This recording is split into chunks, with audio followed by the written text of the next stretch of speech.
And go, we're here at Trivia Night with myself, Brandon Hoke. Imogen, the alien, is here as well. And, well, guess we only have 20 minutes, so we got a boogie here, right? 20 minutes and 20 minutes and 20 minutes. We're That's good. right. That's good. That is good stuff. So, yes.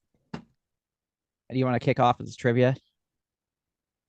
Well, maybe. Maybe I do, Maybe. maybe I don't. How about you got Maybe the you do. first question? All right. Here we go. I got a lot of questions written down last few months with my little tough trivias here. So, I only got in like a survey, 50. 15% of us would rather do this without our significant other. What would it be? Mm. Without. Mm-hmm. Oh, yeah, there's like a million things that I wouldn't do without my significant other. Like almost everything. Oh, Um, Live alone. Okay, 15%. That is a low number, and ah, see, this one, dude, multiple choice, man. Like that could be almost anything. okay. Okay, I'll put in some multiple choice of what the words I have in my paper here. So, would it be fishing?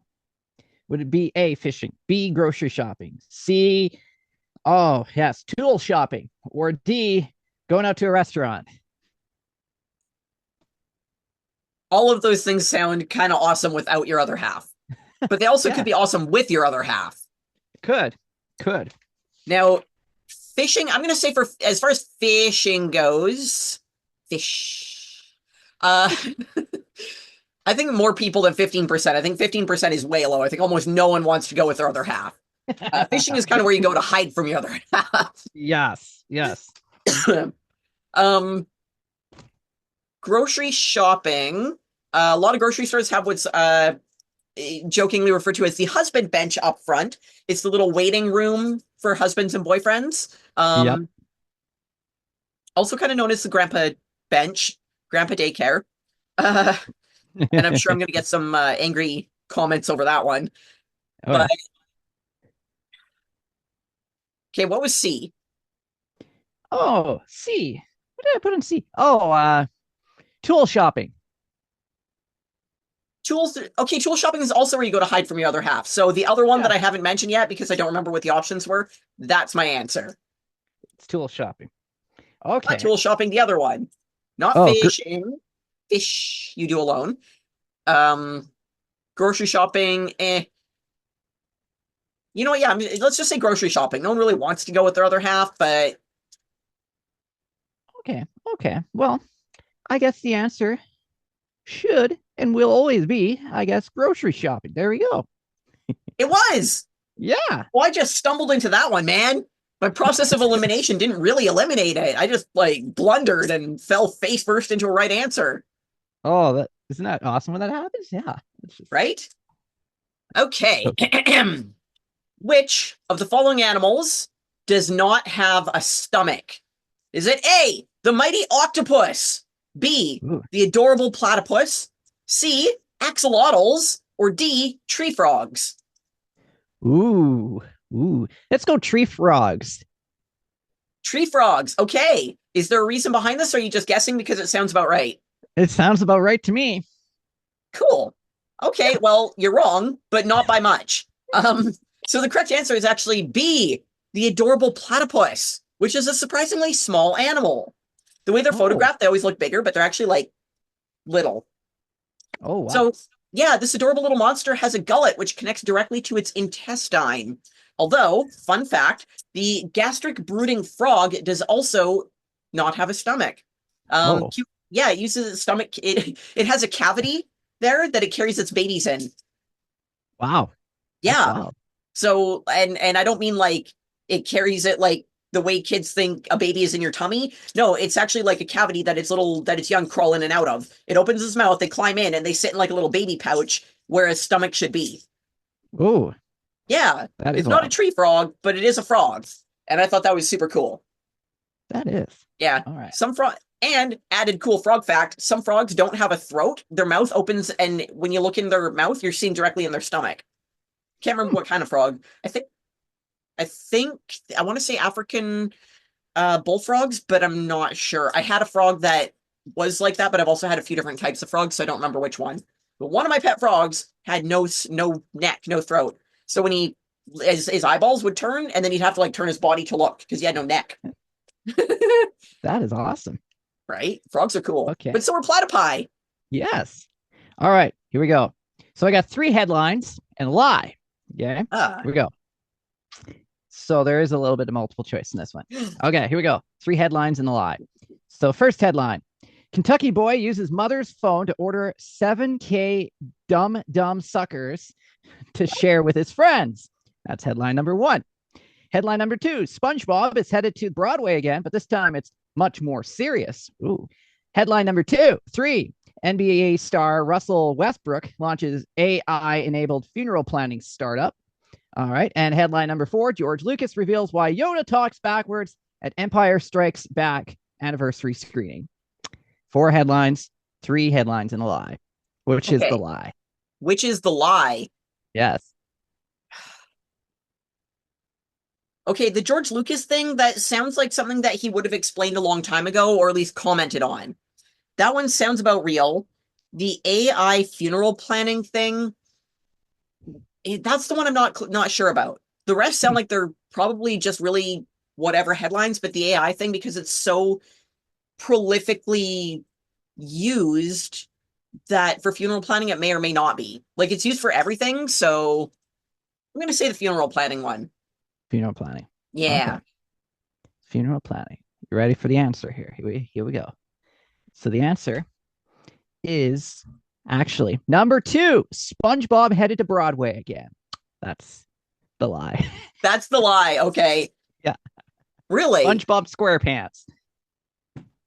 See, I would have thought that he would have already been on Broadway, or maybe that's just like an Ice Capades kind of thing, or Cirque du Soleil, or Cirque du So Weird, or Cirque du So Nickelodeon kind of thing. Yeah. Okay. Yeah, I guess it's not. It's going to Broadway. Well, that's a little disappointing, to be honest. Make it happen, Brandon. Put on the costume. Get yourself to Broadway. Okay. Hey, there's Bort. Okay. Hey, Bort. Come here. This is Bort. She's busy she's taking a break from driving Morbo crazy. Morbo is a grumpy old man. Bort is a perky, energetic little kitten. So, yeah, he yells at her a lot. She wants to play. He just yells. He's always yelling, "Get off my lawn." All right. Oh, wow. Question number 2. Occam's razor states that the simplest, most obvious answer is likely correct. What is the opposite? Now, this one there's no way I can't give you multiple choice on this one. So, is it A, mictum collectum, B, dictum's mictum, C, crectum's rectum, or D, hiccum's dictum? I'm going to go dictums mictums. Dictum's mictum. See, they're all kind of, they're all plausible. And this, I'll just put this out there. This is another one I used a focus group for to get the right cadence for this Latin and gibberish. Oh, yeah. There are a lot of good ones on the table, but these were the ones that kind of did the best. I mean, wow. Okay. Yeah. No. So dictum's mictum is the one you're going with? Yeah. I like it. When I want to cast a spell, I tend to scream out, "Hocus pocus, nerf my scrotus!" But nothing happens, really, other than I just annoy people. The correct answer on this one, when problem solving, the correct answer is actually D, hiccum's dictum, which says, now to clarify, Occam's razor is more of a medical term, although it does have more wider spread application. And Occam's razor in medical says, if you've got a cough and a sneeze and you're allergic to something like pollen and it's pollen season, it's probably pollen allergies making you cough and sneeze. However, Hiccum's dictum says that the solution can be endlessly complicated. So you might be allergic to pollen, but you also might have a sinus infection unrelated to the pollen. You might also have pneumonia. You might also have 15 other things, and the only symptoms that you're showing are a cough and a sneeze. So Hiccum's dictum versus Occam's razor. Let the doctors get into the circle of death and battle it out. Battle, doctors. Battle. Fight until you have the solution. All right. So this one it might Yep. be a little difficult. Maybe, maybe not. So the Papal conclave began this week. So can you name the 5 most popular names taken by the popes? Go. 5 most popular names, and there's no multiple choice for any of this. Well, you got to think of 5 names. You know. Peter, Paul, Joseph. It's not going to be Mary because they're popes and they don't tend to vote for women because they're just really progressive that way. Yeah. Yeah. Pope John Paul was second to last guy, I think. Yeah, John is definitely a popular one. Yeah. Francis, I think, has been in there a few times. Okay, have I got any of these so far? You got one. Paul, Peter, John. I don't remember the names of any of the important biblical guys, like the 12 guys at the dinner table or the wise dudes who showed up, the little baby mafia, the wise guys who came out with like, what a weird story. All of it. Just, you know, surprise, virgin birth. And then 3 random guys show up with presents, all, you know, just out of the blue. Not exactly duking it out to pay child support, but they're bringing weird presents. Okay. Cool origin story. Cool. Yeah, I'm gonna go Peter, Paul, Joseph, Herman, Bender, Fry, Stay Puffed. These are great names. I'm looking around the room at like toys I've got sitting in front of me here. Megatron. I'd be happy to follow Pope Megatron. I might be more interested. Oh, yeah. I might go to church once in a while if that was the Pope.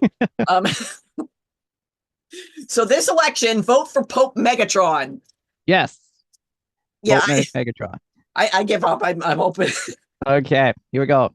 Here's the 5 of them. So we got John. Yep. So that's 1. Gregory is 2. Benedict is 3. Clement is 4. And Innocent plus Leo is tied at 5. I would not have guessed most of that. Pope Leo was not on my list anywhere at all. Just saying, there was no way I was going to guess Pope Leo. But that is pretty awesome. It is. Hello, Pope Leo. Although Pope Innocent Megatron really just... Megatron the Innocent is next up for sainthood. Okay, that should be cracking me up as much as it is. But later today, I'm going to go see my very Catholic mother-in-law, and I might have to bring that one up.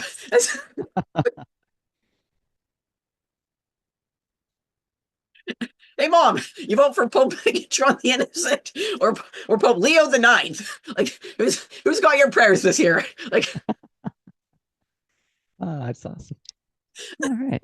She's going to throw peas at me. Oh, yeah. Okay, back on track. Back to the trivia. Now that I blasphemed my way through that one. Okay. Oh, boy. Sweetheart, if you're watching this, I don't mean to insult your religion. My partner is also Catholic, and I don't know enough about it to really participate or say much, but I think it's very endearing. Okay. Okay.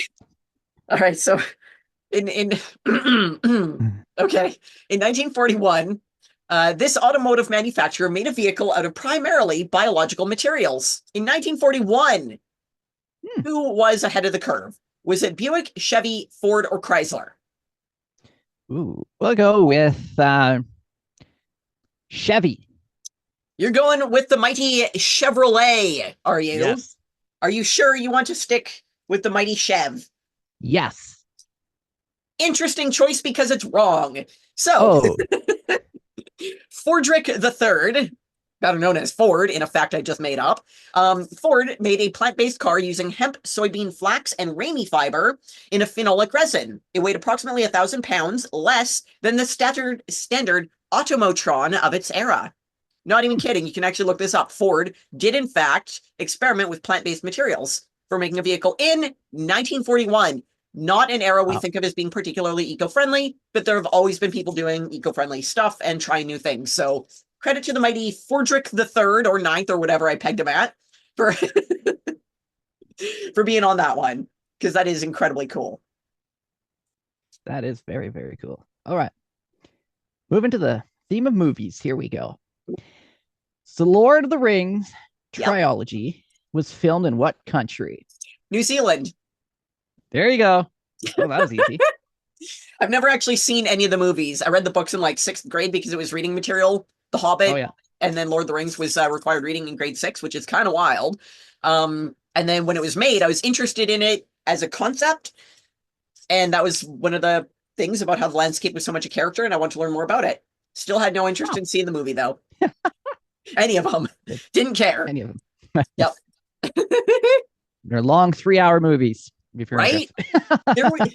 There was okay. I don't know if any theaters at your area did this, but there was a theater here that played the whole trilogy in a back-to-back kind of thing. So you could literally spend an entire day in the Wow. theater watching the Lord of the Rings triologies. Wow, that would be wild. Oh, yeah. Oh yeah, and I think they did like I want to say at some point they actually had like the extended versions of all of them.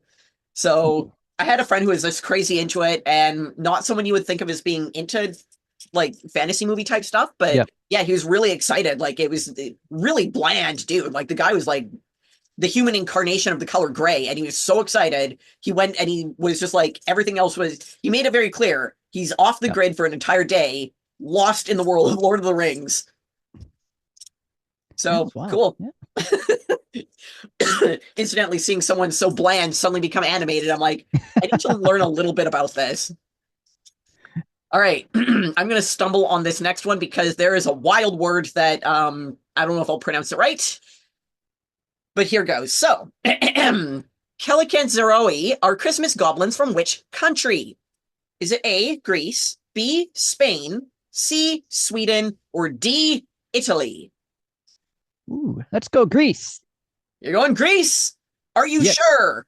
Yes, I am sure. And that sounds like a Greek word to you. Yeah, it does. Baklava are Christmas goblins from which country? And Brando says Greece. Well, this time Brando is correct. Our Ginger Gem has just known this one instinctively. That little goblin in his tummy, in his little tummy tom says that that's the right one. So yes, we can thank Greece for these delightful little monsters. They are hairy, subterranean, somewhat human-like critters with horns and tails who tunnel to the surface to spread mischief and mayhem during the days of Christmas. Fortunately, however, you can keep them at bay by torching your stanky-ass sneakers in the fireplace. Oh, wow. Right? Christmas goblin repellent is burning sneakers. I love it. Okay. So that's another movie one. Okay. I'm picking a movie that's a little tougher here. So the movie that's called Before Sunrise, what country was this filmed in? Before Sunrise. I have never even heard of that. So, all right. I'll give you multiple choice. Here we go. Is it okay. A, Greece, B, New Zealand, C, Japan, or D, Austria? I'm going to say Austria. Ooh, Austria. Are you sure? I'm just guessing wildly. I have absolutely no clue whatsoever. Huh. No clue. No clue. Well, Austria is the correct answer. Really? Yeah. Zang, okay. For a wild guess. Dumb luck has won me another point. In an era where points matter not, I've stumbled face first, slid down a hill, landed on my butt squarely on top of a point. Wow. Excellent. I rule. That is wild. Yes, you do rule. There we go. Okay. I promise to pick a tougher question next time. Well, okay, now, where are we here? Okay. Dyslexia is a learning disorder affecting reading. What is the mathematical equivalent of dyslexia? Is it A, dysgraphia, B, dysbarism, C, dyscalculia, or D, dyschromatia? All pronounced terribly. Yes. I'm going to go dyscalculia. Di- Okay, so I'm going to read them again because I'm not quite sure which one you're trying to say here. So, all right. A is dysgraphia. B is dysbarism. C is dyscalculia. D is dyschromatia. I think I pronounced them a little bit better there. There. Dyscalculia. Okay, that could be like two or three of them. A, B, C, or D. Okay, okay, I'll go C then. Okay, dyscalculia. Yes, that one. Okay, that is correct. It is very correct. So yeah. So I'm Whoa, guessing that you broke it down from the Latin of calculia in there. So I dyscalculia guess is the so. math version of dyslexia. Numbers and algorithmic sequences can become randomized the same way that letters and words are with a dyslexic. Ooh, ooh, interesting, interesting. Right? Okay, so going into a little bit of geography knowledge here. Ooh, I I'm, approve. I'm big into geography stuff. So, in the Mexican state of Baja California, which is the most popular city in that state of Oh. Baja California? I don't know geography at all. And for this one, I will definitely need some multiple choice. Okay, here we go. Multiple choice. Is it A, Uqueca? B, Tabasco? C, is it C, Tijuana? Or D, San Lucas? Well, I'm pretty sure Tijuana is not in California. Okay, wait, hold on. What is the question? What is the most popular city in the state of Baja California? Okay, Baja California. Okay, it's definitely not going to be Tijuana. That is not in California. I know enough of geography to know that. San Lucas? Oh boy, this is gonna. All right. I'm just guessing So badly. the answer is going to be Tijuana. It Now, is. this is the stump that I gave you right here. So Baja California is the Mexican state that's below California state. Oh, Aha! oh, you fiend. Okay, that is awesome. Well played. Thank you. Okay, very cool. Like on the subject of geography and like similar and common names or not common but familiar names in an unfamiliar way. Yeah. Washington State has a Vancouver. Yes, it does. So, and I learned, I mean, like I've heard that, but a friend of mine recently moved to Vancouver, Washington. And Yeah. so when I mail her stuff, I'm like, wait, hold on, I'm mailing this to Vancouver. And it takes a minute for my brain to remember, no, it's the other Vancouver Yeah. that is weirdly like the weather there is very much the same as it is here. It's like a Yeah. weird, there's like a lot of little differences there, Yeah. but it's like, Right it's, across it's a, the border from Portland, Oregon, there too. Yeah. yeah, it's a mirror image of Vancouver, but American. It's an Yeah. alternate universe It's weird. that somehow makes more sense. I'm impressed and very happy about it. So it's weird. So unrelated to geography, which animal can identify geometric shapes? Is it A, parrots, B, crows, C, emus, or D, baboons? I'll go parrots. Parrots. Parrots are geometric shapes. No, they're geometric colors. Wait, they're primary shapes made of geometric colors with talking abilities who live to be 100. Parrots Mhm. are aliens. I'm pretty sure of it. Probably are. Yeah. Regardless, that is incorrect. Irregardlessly, you're incorrect. Would you care to guess again? Oh, sure. Let's go with emus. Emus. Close, but also wrong. You're in the correct genus of flying things. The correct answer is actually crows. I would have my I was always leaning towards baboons on this one, but it was actually crows. In a recent study, we learned that they can identify geometric shapes. They learn to identify Yeah, squares and triangles. And how cool is that? that is very, very cool indeed. Yeah. All right. So that one is no good. Well, there we go. All right. Here we go. Another great question for you. According to research, women spend an average of 40 minutes per day doing this. What do you think it is? Or are you opening yourself up for criticism on that one? Um, I don't know enough about women in general to answer this. Oh, There's a lot of things I could say. Uh, Multiple choice, man. okay. All right. Spend 40 minutes. Okay. I got to think of a couple things. I don't know what All right. women do. I don't know where they Is go it or what they A, do. blow drying their hair? Okay. B, gossiping? C, I think about this one. Oh, putting on their makeup. D, finding out what they want to wear. Here we go. I Okay. had to think about those ones, but yeah, there we go. An average of 40 minutes a day. Yep. And the options are hair, makeup, gossip, and what was the other one? Make oh, the other one was what to wear. There we go. Yeah, no, I already said like so of the four options, you gave four, right? Yep. So I Yeah. gave Makeup, makeup, hair, hair, gossip. Oh, and wardrobe. gossiping. Okay, gotcha. Yep. So I don't care enough about other people to engage in a lot of gossip, so I can't and those who do annoy me, so I tend to just walk away. Like Yeah. which is why I tend to make enemies, because someone will approach and say, "Did you hear what this guy over there said?"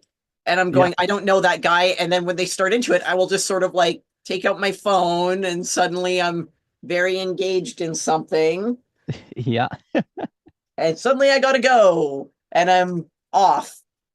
And as soon as I'm out of the line of whatever was going to happen, I put it down and go about my day. So I'm not sure what the average time spent there is. Makeup, I I don't know. Some chicks kind of do that in the dark. Like they just kind of, Yep. and I assume that with the way some of them do it, it's like a press on tattoo. Like Yep. they have it sort of as like a template that they just kind of stick on, get it wet, like a fake tattoo, get it wet, stick it on, and then peel off the backing and they're ready. Like it looks like some weird stenciled thing on their heads. So uh I'm gonna say wardrobe because I don't think enough people use a hairdryer or even own a hairdryer. I'm gonna Well, stick with wardrobe. wardrobe. Yeah, The answer yeah. to this one is gossiping. Meeting. Gossiping. Gossiping. Well, I am apparently hanging out with the wrong kinds of females. I guess. Maybe the right ones. Because 40 minutes of gossip sounds like an unholy nightmare. Yeah, it does sound like a nightmare. It does. Most humans are not interesting enough to talk about anyone specific for 40 minutes.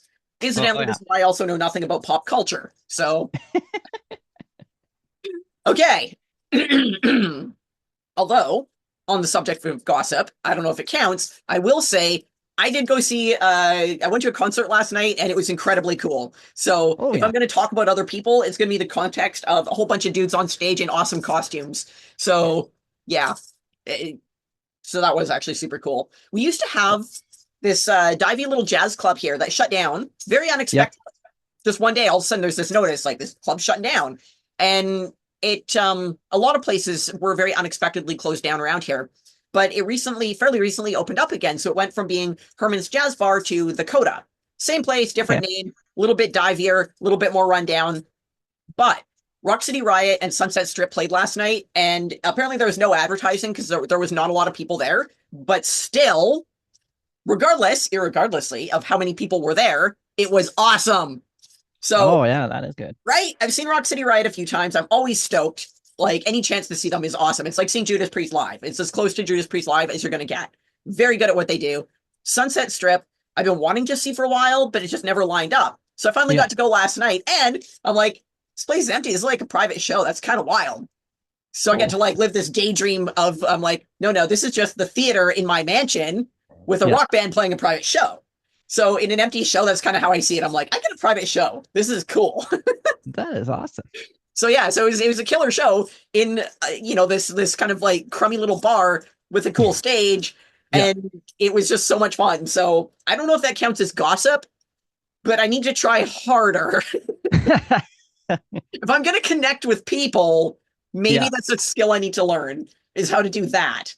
But I'm not sure if that's right. So I don't know. Send me I'm some terrible at messages. gossiping. Tell me in the comments if I got it right. That is I awesome. guess. Or just yell at your TV and Yeah. say, no, that's not right. Or yes. Reviews of rock bands count. I'm convinced they count. So if I'm going to participate, then yeah. Okay. Okay. So ahem. This is the virtual equivalent of like shuffling papers. It's just the throat clearing and coughing and scrolling. Okay, so for all the Trekkies out there, on Star Trek Next Gen, the Enterprise is equipped to support which species of crew members? Is it A, lobsters, B, crabs, C, dolphins, or D, plankton? Oh, I'm gonna go lobsters. Lobster? You're going with the mighty lobster? Yeah. Okay. Doesn't have the same whoop, whoop, whoop, whoop, whoop, whoop as the crabolas, but lobster's a good guess. It's very incorrect, so I think you should guess again. Let's go crabs then. Crabs! Also cool, but no. So, Plankton. my God, you are so wrong today. So by the process of elimination, you have left the only correct answer, which is in fact C, dolphins. Oh, In a technical manual printed in 1991, there is a cetacean navigation lab, as well as schematics for the ship, which show operation areas, as well as wet dry locks and cetacean lifeboats. So if they got to launch a bunch of dolphins into space, they've got like dolphin-friendly lifeboats. wow. Right? How cool is that? That's so cool. Okay. I got another 3 headlines and a lie. Ooh, So you ready for this one? Okay. yeah. Headline number 1. I've read Stregonona 100 times. Now I feel sorry for her sidekick. That's headline number 1. Headline number 2. San Francisco tennis coach says Waymo drove off with the pricey equipment. All right. Headline number 3. Mount Fuji climber rescued twice after going back for his lost phone. And headline number 4. The man who first powdered cheese was doing it for nefarious reasons. Nefarious? Is that what you're trying Nefarious to say? region. Yes. Okay, so the guy on Mount Fuji, that one is in fact a headline. I read that one recently and I had a good laugh. Not sure if I shared that one with you or not. Actually, you shared it off my page. Yes. Oh, okay, that's where I got it. So Yeah. on some level, I was sharing with you. I was sharing your share. Oh yeah. So yeah, no, that one was pretty funny. 2 rescues for the same guy in the same place because he went. But to his credit, he was going back to pick up the things he left behind, so he was trying to not leave a mess. Yeah. However, he was ill-equipped the second time and cost a lot of public money in resources and blah blah blah. Yeah. Powdered cheese as a nefarious thing. I think it was a weaponized thing, and I think I read that recently, or I did just recently have a conversation about powdered cheese with someone who had just bought a big jug of it for her partner. So we had a lengthy discussion about it and its nefarious applications in terms of weaponizing it and using it against people. So I'm not sure if that was what the inventor was trying to do, or if that's just something that us degenerates were daydreaming about. But it does lend itself to weaponization quite easily. Now, the other 2 headlines I'm lost on, so I'll just say A is a lie. A is a lie. Yep. All right. Here we go. The answer is Yep. the lie. They made up the evil powdered cheese man story. Oh, okay. So the powdered cheese inventor was not the villain of the story, but I am. Oh, that warms the fiery pit of my heart.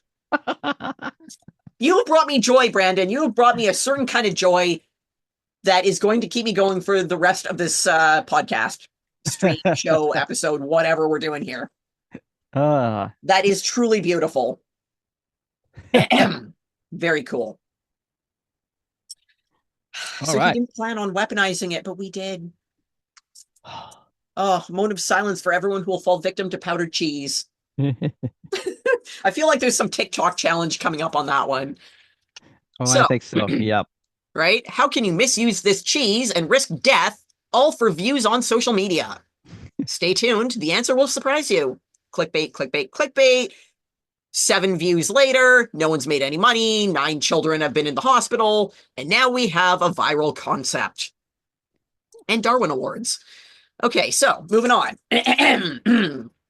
Which legacy comedian from Saturday Night Live has the birth name Cornelius Crane? Is it A, Alan Zweibel, D, Dana Carvey, C, Chris Farley, or D, Chevy Chase? Ooh. You I'll know go this. Chris Farley. Chris Farley is incorrect, but he would have played a character named Cornelius Crane. If he didn't, it would have been like in the arsenal of things he could do. Oh, yeah. Man, I miss Chris Farley. Amazing comedian. Try again. The other options are Alan Zweibel, Dana Carvey, or Chevy Chase. Chevy Chase. Chevrolet Chase. Yes. That is correct. Chevy Chase was born Cornelius Crane, but got the nickname Chevy from his grandma. Not sure why or how. But great grandma Buick Chase nicknamed her grandson Chevrolet. Grandmas are awesome. Yes, they are. So awesome. Okay. They are. I miss my grandma. She was cool. So, little granny story here.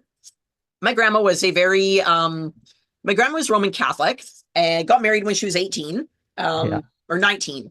My grandpa was 18. She was 19 when they married. So she was always very, at that time, it was you find someone you like, you get married very quickly. You don't exactly, dating wasn't really something people did a lot of, right? You find one person, you date for a while, you get married, and that's your life, right? Get married, have kids, and so on. So Grandma was also always a bit of an artist. She liked her sketchbooks. She liked her drawings and doodles and stuff like that. I shouldn't say doodles, more portraiture with pencil. Well, one day, Grandpa talked her into, and this is in the 60s. So one day in the 60s, Grandpa says, Liz, maybe you should take an art class. I think you'd enjoy it. Be around other artists and blah, blah, blah, yada, yada, yada. So she does. She's very excited about this. She takes a life drawing class. Do you know what life drawing is? Oh. Nude models. Oh, models. Nude models. It is drawing life, the body in all of its glorious skin. So there's my sweet little grandma in the 60s. Goes into her class. She's all excited. She doesn't really know what she's getting in for. In walks a male model in a robe. He drops the robe. And my little grandma is so scandalized. She cannot bear the thought of seeing in the flesh a man who is not her husband. She, all the way into her end days, this when she lost her memory and got a little funny in the brain.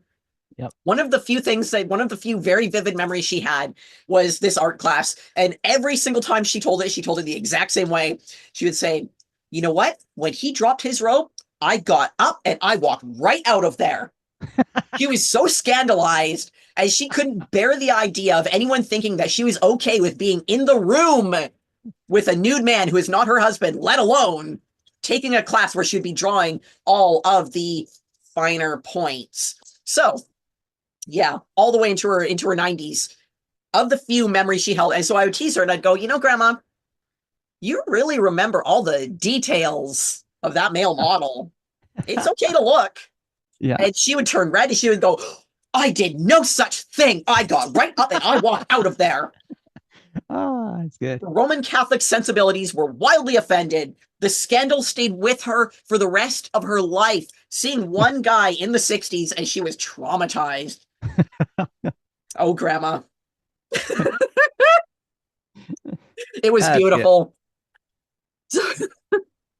My grandma would say, that is a wild story. Oh, yes. Your grandma would say, yeehaw, bring on the nude men. Draw them all. Give them to the ladies and put their pencils up and on the paper.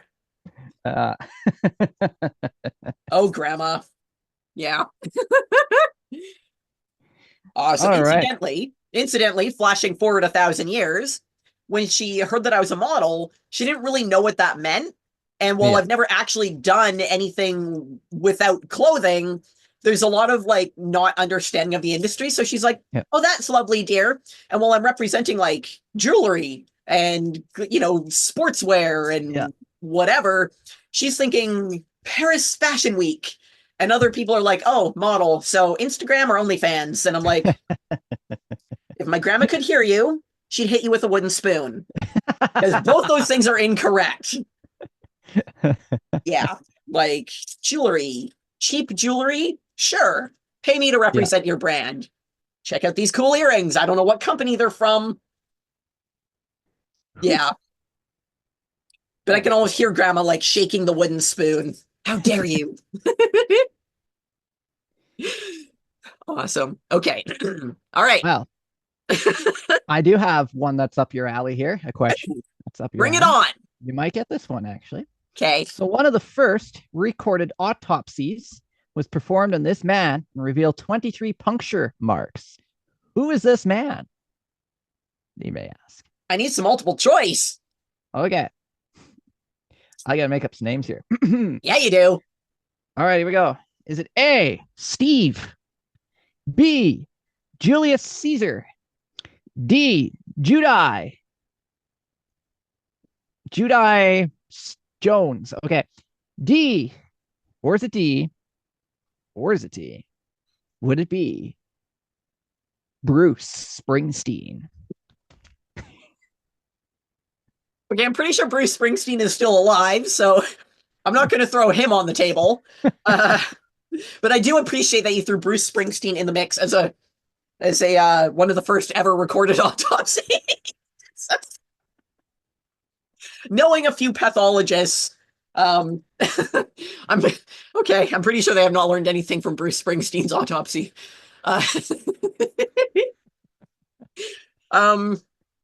So the first option was Steve, then Julius Caesar, then Judi Jones, and Bruce Springsteen. So I'm going to say Julius Caesar. There you go, Julius Caesar. That is awesome. This is the value. This is the value of multiple choice. Okay. All right. Which legendary horror director had a cameo in Silence of the Lambs? Was it George Romero, Sam Raimi, David Cronenberg, or John Carpenter? Oh, I'm going to go John Carpenter. He likes carpeting things. He likes carpenting? Yeah. You're the best. So that is incorrect. Would you like to guess again? Oh, well, let's go with the first one. The first one. Okay, so the options here are George Romero, Sam Raimi, David Cronenberg, or John Carpenter. George Carpenter has been ruled out. Yes. You're going with the first one, George Romero? Yes. You are correct. George Romero appears. So in Silence of the Lambs, there is a scene where Clarice is talking to Dr. Lecter. She's in, I believe in the, I think, I don't have notes on the specific scene. I'm going from memory because it's been a while since I've seen it, but I believe the scene is where she's talking to him. He's about to be transported and a group of FBI agents comes in. They interrupt the conversation. I think that's the one where he gets creepy with the senator. Oh. Senator, when you lose your daughter, where will you feel it? I think it's that scene. Yeah. Romero appears in amongst of the FBI agents who comes in and interrupts the conversation with Clarice and Dr. Lecter. He's kind of, he's wearing like a fake beard or something, and he's in there and he's lecturing it up. George Romero is not lecturing it up, but Lecter is lecturing it up, and Romero is Romeroing it up. Wow. George Romero is so cool. Man, I would have loved to have just like hung out with him and had coffee. Or, oh, yeah. You know, whatever it is, his daytime drink of choice is. Yeah. You ready for some more movie trivia? Yeah. Yes. Okay, here we go. Woo! So I'm going to give you 4 clues. Okay. And here we go. So this 50 years ago, a comedic movie masterpiece was released. And can you name the film from the following clues? Here we go. So in the year 1975, the year it was released, it grossed more than any other British film shown in the US. British. Number 2, Led Zeppelin and Pink Floyd were the lead investors in this film. And number 3, it was adapted into Broadway musical in 2005. All right. And then finally, number 4, one of the movie's most famous quotes is, "I fart in your general direction." Can you name this movie? Sounds like something Monty Python was involved with. But I don't know Monty Python, but that has it's some Monty Python. I don't know what would have been Life of Brian? Yeah, I don't know. I'm just getting Monty Python, but that's about it. Monty Holy Grail. Ready for I'm gonna the say it's answer? the Monty Python Holy Grail one. The answer is Monty Python and the Holy Grail. Oh, son of an onion! Okay. Well, that was the embodiment, that was the epitome of dumb luck. I did not know any of that stuff about that movie. Or maybe I heard it once and it's somewhere locked in my brainstem. Yeah, no, I'm very, very non-versed in the Monty Python. So yeah, I was just kind of guessing and pulling pieces together. But I did have a lot of Monty Python fans who were pretty fond of that quote, but I never really, yeah, just dumb luck right there. Cool. Okay. Circling back to Saturday Night Live, which legendary comedy actor has Tourette's? Is it Rob Schneider, David Spade, Dan Aykroyd, or Julia Sweeney? I'll go Julie Sweeney. Nope. Dan Aykroyd. Correct. Dan Aykroyd has Tourette's as well as Asperger's syndrome and chromata something or other with two different colored eyes. One is like green, one is brown. So yeah, Dan Aykroyd has Tourette's. I'm really curious. Like, I kind of have this I have this weird impulse to like watch some old Dan Aykroyd stuff and see if I can identify the tics. Like, Tourette's is very misunderstood, and because of entertainment, like we're aware of some of the verbal tics, and we think of it as like the sweary stuff, but the reality is that's extremely rare. Entertaining, very entertaining, but extremely rare. It's like, as far as vocal tics go, it's usually more like little humming or like little low key sounds, but mostly it's like little twitches and body movements and things like that. But so now I just really want to watch like some Dan Aykroyd stuff and see if I can identify the tics. So right. So fun fact, my other half has Tourette's. He's been a musician like his whole life, and you know, he said that like he's been involved with some very recognizable bands and whatnot. And out of curiosity, I went to see like he was touring long time ago, very young age. He was like touring and whatnot. Played some very huge live shows, massive like stadiums and stuff. And so I went back and I looked for live concert footage because I'm like, I just want to see this, right? I want to see some old video footage from the 80s and 90s of my other half here when he was doing that. And I found this one video, and you can't see his face. Like you totally look at 80s, like big stupid hat and hair in front of his face, right? But the way that I could actually identify him was by the tics.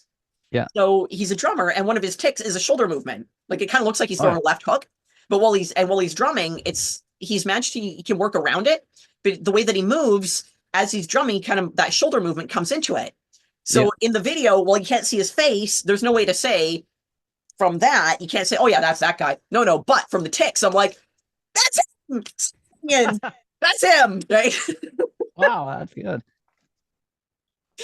And I mean, the tics change, right? They're you know, just because someone has like a set kind of movement, it's not like that for life. There's an organic fluid nature to it, so it can change, but sometimes they stay very similar for a long time. And the shoulder movement, that weird arm twitch, was one where I'm like, and I was so excited, I'm like, I recognize him by his tics. I was really happy about that, like way more than I should have been. Oh yeah, that's good. Okay. All right, what do you got? Here we go. So this guy named Scott Summers played this superhero. I'm going to give you multiple choice, okay? Here we go. Is it A, Deadpool, Gambit. B, Catwoman, C, Captain America, D, Cyclops, E, Captain Marvel, or D, or whatever letter I'm at now, Daredevil. Scott Summers is the human name for Cyclops. There you go. That was easy. So the way you worded it sounded like it was gonna like an actor playing the character. Oh yeah. But I recognized the name from X-Men because I used to be really into X-Men when I was a kid. So pretty much all my childhood comic collection is X-Men. So yeah, there's a few Rogue ones as well, but I've got like I have the issue, an original print issue from when Wolverine had all the adamantium sucked out of him, and so he became like X dude, like he got rehumanized, and then Yeah. that whole storyline. And then the whole story arc from like the multiple like everywhere in the X-Men universe. I had like almost a complete all the side characters, whatever, like their storyline comics, because there was a ton of offshoots sprang up in the 90s. But the one where Professor X left the X-Men. So I've got that story arc as well, like Farewell to Xavier. So I've got like the original prints of like those. Wow. Or at least what's left of them. I'm not sure how many from the collection I have left because a lot have been stolen and gone missing and whatnot. But I've still got like some of the original ones. And then like, I think in the Wolverine one, and then, right. So then like issue number 1 of Wolverine was printed at around that same time when he lost all his adamantium. But yeah. So I've got that one. And I think that one might be the one that has like the little holographic card that came with it. That was like sort of like gummed onto the cover. But yeah, I was all into the X-Men at that point or whatever. And but I was also into like Cyclops and Gambit were like 2 of my favorite like lower key characters because they were just like they're super cool but underappreciated. So yeah, but yeah.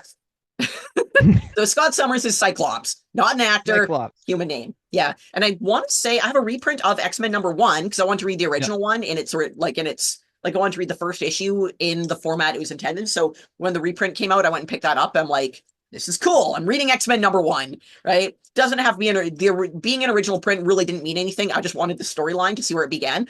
And I think that Cyclops might have been one of the first characters.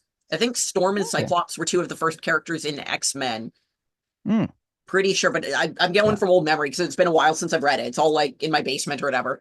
But yeah, it was but yeah, okay, so X-Men number 1, one of the original training exercises Professor has them go on. He's like at the little facility and he's only got like, a few students there. He's got like 4 kids there that are like the weird kids and they've got these weird powers and they do stuff different. And so he's like sort of teaching them to like he's sort of training them, but they're also different, that there's no universal thing. So he's like, you go up there and do a loop-de-loop and come back down. Like you're learning to fly. The kid just flies around the room all the time. So he's like, just get it under control. Go do a loop-de-loop and come back. You lift that heavy thing, right? Yeah. It's pretty funny. So now it's all like the universe is so overdeveloped and everything is all specialized. But like where it came from was mutants are new. And here's this old dude in a wheelchair who's just like, I have this weird ability and there's kids who are kind of like outcasts and they need somewhere to go. And how do I talk to them? And let's start with the basics. So like where it started and where it is now is like so wildly different. Oh yeah, that is wild. No doubt about that. Right. All right. So we only got a few minutes left. We have only got a few minutes left to correct my grammar. So let's say 1 question more each, 2 questions. What do you want to do? How many questions do you have? We'll go. We got 1 more each. Yeah. Okay, perfect. All right. Let's do yours and then I'll do mine. Okay. Going to the superheroes. What superhero did Wade Wilson play?